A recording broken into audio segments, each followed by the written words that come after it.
Hi mga kapalangga! I am Jenny, 19 years old from Cebu. Isa ako sa mga subscribers ng Team Rochelle. Please do like and subscribe Kuya Mills Vlogs. Thank you! Isang mapagpalang hapon po mga kalingap, mga ate, mga kuya. Yan, nandito po tayo sa Larap ngayon sa Panganiban para bisitahin po natin si Patricio at yung bahay kubo na pinatatayo po natin. Yan, maraming salamat po kay Ma'am Irene Besuilan, yan, at kay Telma Bilakaol, at siyempre kay at Tita Marieta Ocampo, yan, kay Ate Noli Ramos, kay Linmore, kay Madam Pittsburgh, yan, sa lahat po ng mga sumuporta po sa akin dito. Ngayon po, yan, meron po tayong biniling pintura, yung biskwit, gatas, at saka yung request niya sa akin na Pandilegaspi. Ayan po, nung bago tayong huli nating vlog sa kanya. So ngayon po, tara puntahan po natin. Pasensya na po kayo, medyo masama pa po yung aking pakiramdam, may trangkaso pa po ako. So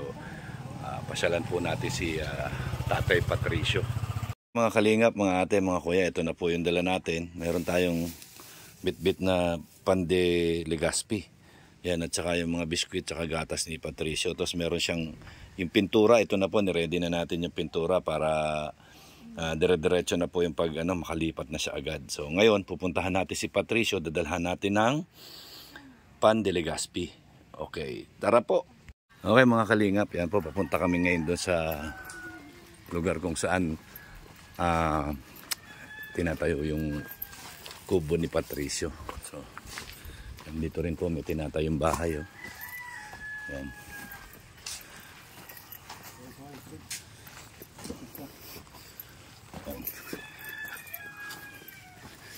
Yan.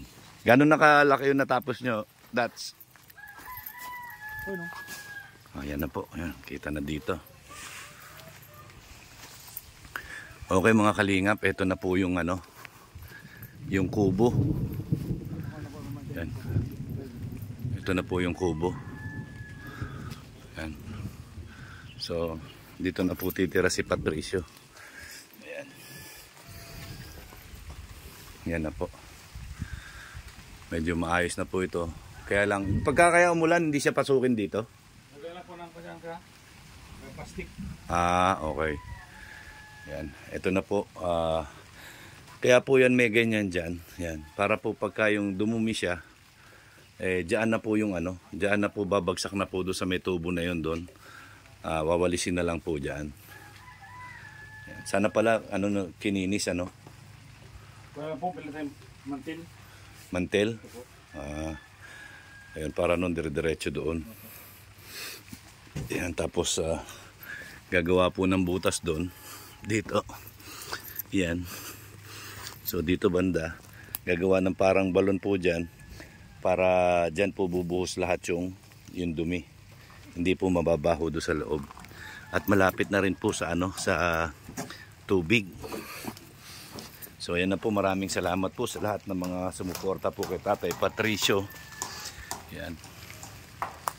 Yan na po yung kanyang kubo ngayon, natitirahan. So kakabit na lang po yung dingding dito. Ayan, pinatutuyo lang yung semento. So so ito po yung gagawin papag. Ito na isa papag, no?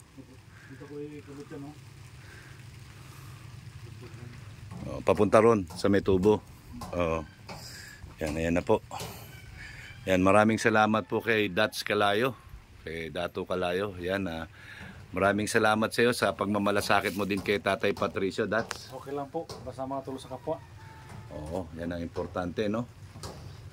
So, siya lang po yung gumagawa nito, kaya po medyo natagalan dahil wala naman po tayong pan-labor.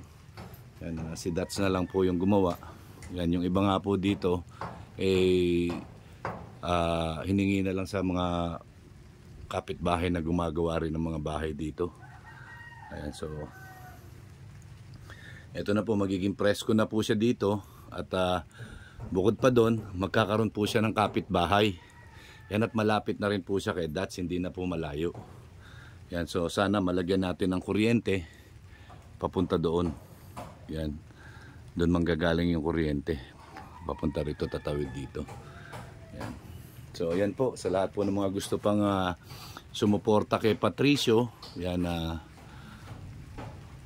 wag po kayong magdalawang isip, yan, dahil mapupunta po sa kanya lahat. Ito na po yung ano, yan, tulong-tulungan po ng mga sumuporta kay Patricio. Ayan na po. So ilang ano na lang po ito, ilang araw na lang ito. Yan, at nakabili na po tayo ng pintura. Salamat po sa dinagdag po ni Ma'am Irene Beswilan. Yan, maraming salamat po sa inyo, Ma'am Irene Beswilan. Yan, ayan na po siya. Yan. So ngayon po, puntahan po natin si Patricio. Okay mga kalingap, ayan po, medyo masama pa yung panahon, medyo maambon-ambon.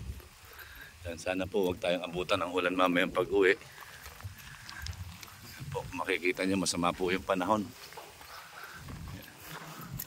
Pupunta po tayo ngayon sa ano, kay Patricio. And that's kamusta naman yung ano, yung ilang araw si Pat? Kaas naman. Okay naman siya. Palasigaw pa rin. Sigaw pa rin. Makaloko ko nga eh. Magpunta ka dito, kuha ka ng kanin. Yan po si Dats. Maraming salamat po talaga kay Dats dahil siya po yung talagang tumitingin po kay Patricio sa pagkain niya. Siya po yung nagdadala dito.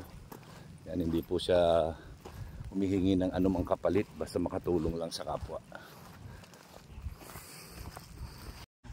Okay po mga kalingap, ayan, pupuntahan natin si Patricio. Ayan. Magandang hapon, Pat. Naman. Kumusta? Oh, sino may dala ng pagkain mo? Meron akong dalang Pandiligaspi. Sabi mo, di ba gusto mo Pandiligaspi? Ano ulam mo? Naubos mo na yung ulam mo? Ito, Pandiligaspi ito, ha? Ayan po si Patricio. Ayan, malapit na matapos yung bahay mo. Masaya ka ba? Hindi. Bakit? Bakit hindi ka masaya? Ayaw mo ba lumipat doon? Ayan, ganyan po siyang kumain yan mga kalingap yan. Kaya nakakaawa, kaya kailangan lagi siya nililinis. So, pag nalipat na siya doon ay maganda-ganda na po. Ayan. Hindi ka ba masaya? Malapit ka na lumipat? Apat? Anong isda yan? Hindi naman isda yan eh. Hindi ba isda yan? Baboy? May ng saging. Ah. Masida po yung ganyan ng ulam. Ah. Sino nagdala ng pagkain mo? Ha, Pat? Takta. Ha? Takta. Si Tata? Naku ba gayon? Si Wawi. Wawi.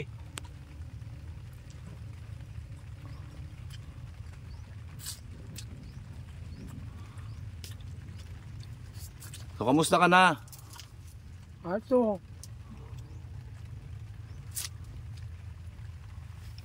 Ready ka na ba lumipat? Sementado na. Nakasemento na yun. Malapit ka na kay Dats. Lagi mo na siya matatawag.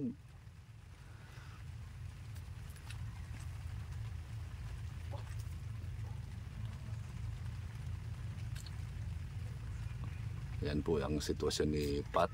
Kita niyo po.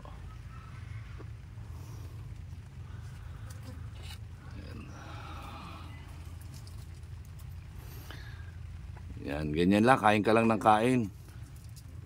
O baka mabilaukan ka, inom. Tapos mamaya yung ano ha, yung tinapay, yung gusto mong Pandiligaspi. Dala na natin. Maglipat ka doon sa malapit, inom tayong dalawang alak. Magparainom daw kayo ni Dats paglipat nyo. Gusto mo ba yun? Bawal sa'yo yun.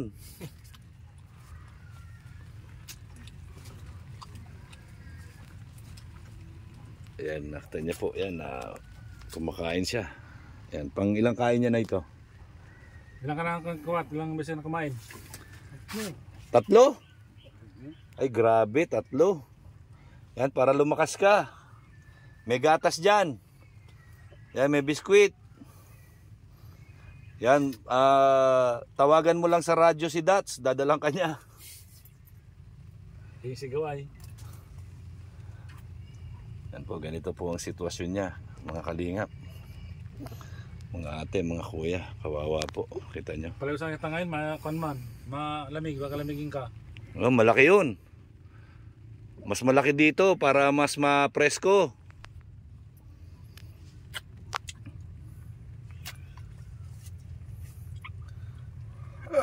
Sumang bunga ka mo, kanong bunga mo.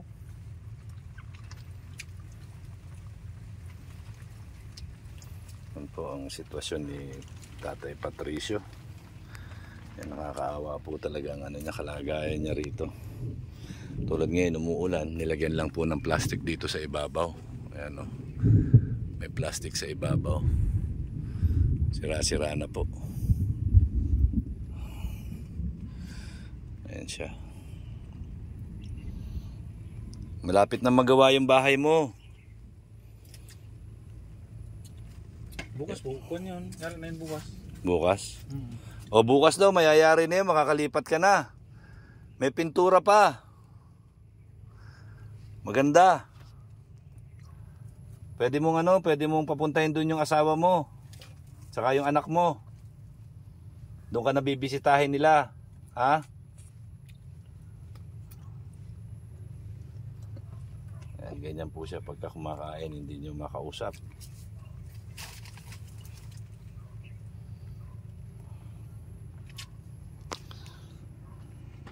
Ayan po.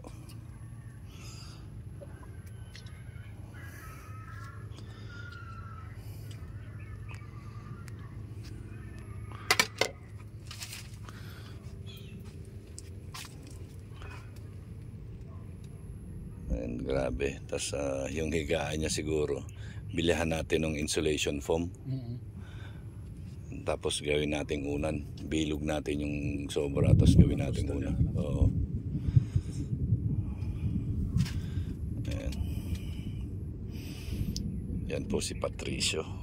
Ayan, sa mga tumulong po kay Patricio, yan po ang kalagayan niya.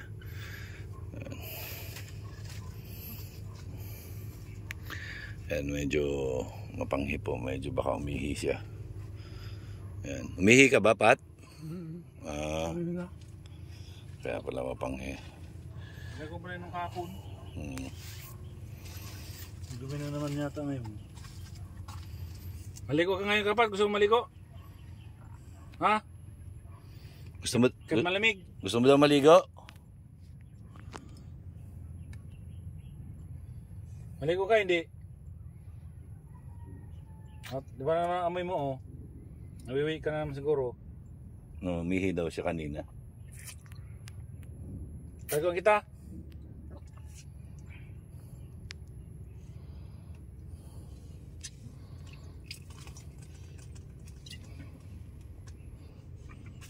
Kawawa naman po siya. Yan mga kalangga, mga ate, mga kuya, mga ka-OFW, mga kalingap. Yan sa lahat po ng mga gustong tumulong pa kay Patricio. Yan, bukas palad po kami tatanggapin ang inyong mga tulong. At ihahatid po natin sa kanya. Yan.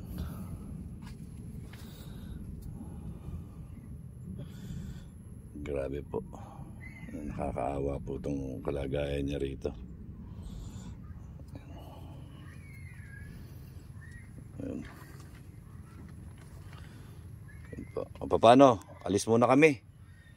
Ha? Titingnan namin yung bahay mo doon. Ha? Yung lilipatan mo. Para maayos na. Ganyan, baka kumakain din mga kausap.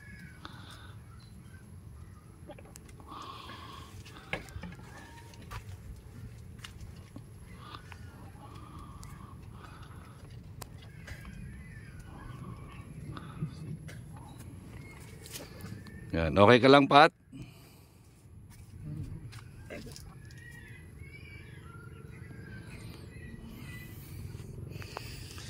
Yan, malapit na namang matapos yung bahay mo. Baka bukas tapos na yun, lilipat ka na doon.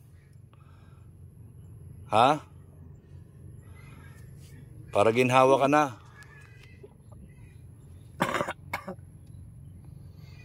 Ayan. Paano? Ano muna ako kasi baka abutan ako ng malakas na ulan, Pat. Punta pa ako ng Daet.